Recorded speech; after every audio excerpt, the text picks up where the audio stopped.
Welcome back to Central New York's Open House. When insulating your home, Standard Insulating Company are the specialists. They're the ones you turn to make your home more comfortable, and they'll save you money.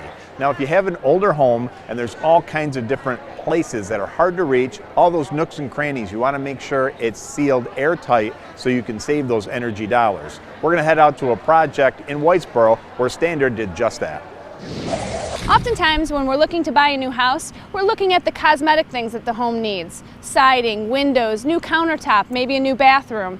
But what we'd also need to look for is the efficiencies of the home or lack of efficiency that might cause problems. Today we're in Whitesboro, New York. We have a customer who just recently purchased this house in the fall and found out very quickly how inefficient her home was. Turns out there wasn't a single bit of insulation in the home. Her bedrooms were freezing. She had terrible ice and was very uncomfortable, not to mention the very high energy bills. So today, we're here with both our spray foam truck and our cellulose truck. We're going to insulate the entire home, from the basement rim joist all the way up the walls, up the sloping ceilings, and across the flat. This home will be at least 40% more efficient than when it started. Let's go inside and we'll take a look from bottom to top.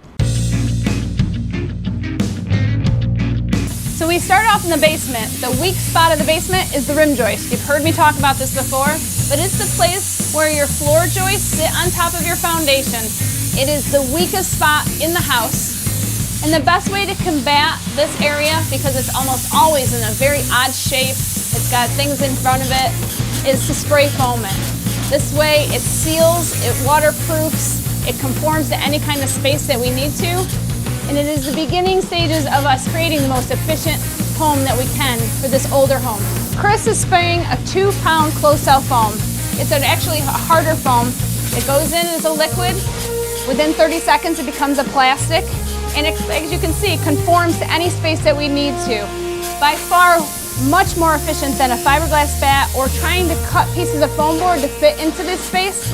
It seals all the spaces. He can come down on top of the foundation to make sure that that's completely sealed, and we'll have a very nice, efficient basement in that way, even when it's an older home. The house that we're in today is actually a Cape Cod style home. That means that our home has sloping ceilings. Essentially, we have living space in the attic.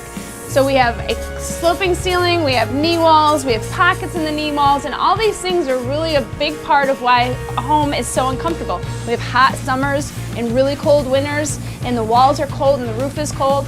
So what we need to do is gain access to the pockets to be able to insulate in that area, as well as insulate the sloping ceilings and this little tiny bit of flat. It'll make all the difference in the world.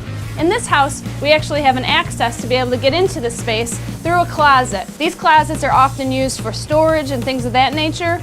We'll need to get those cleared out, and then we'll be able to insulate the roof line with a spray foam. The rest of the sloping ceiling is done with cellulose, and it makes a complete envelope. In other cases, we actually need to cut holes into the walls to gain access to the pockets. We'll get inside those pockets, spray the roof line, insulate it as tight as possible, then we'll put another piece of sheetrock on. We'll patch and seal it. It's as if we were never there. So once we've completed the foam in the pockets, we have to worry about these sloping ceilings. These are right up against the roof deck, so we can't get foam to that without taking the entire sheetrock down. So instead, we drill holes and we blow cellulose and dense pack it completely.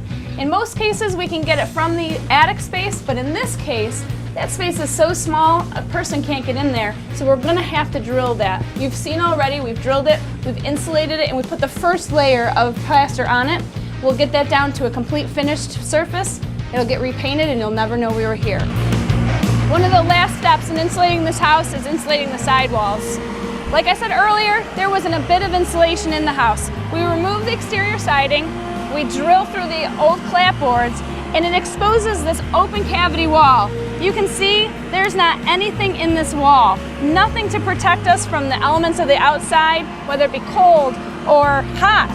And so what we will do is we're gonna put the hose to this, pneumatically dense pack these walls with cellulose so it'll be backed really, really tight, and that's gonna give them the efficiency of almost a brand new home.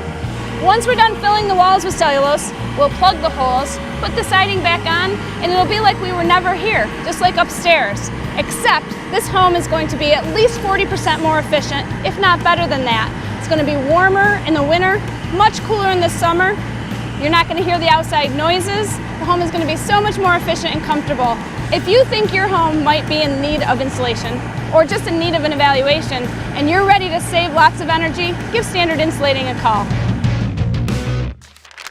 For more information on the products and services seen on Central New York's Open House, log on to cnyopenhouse.com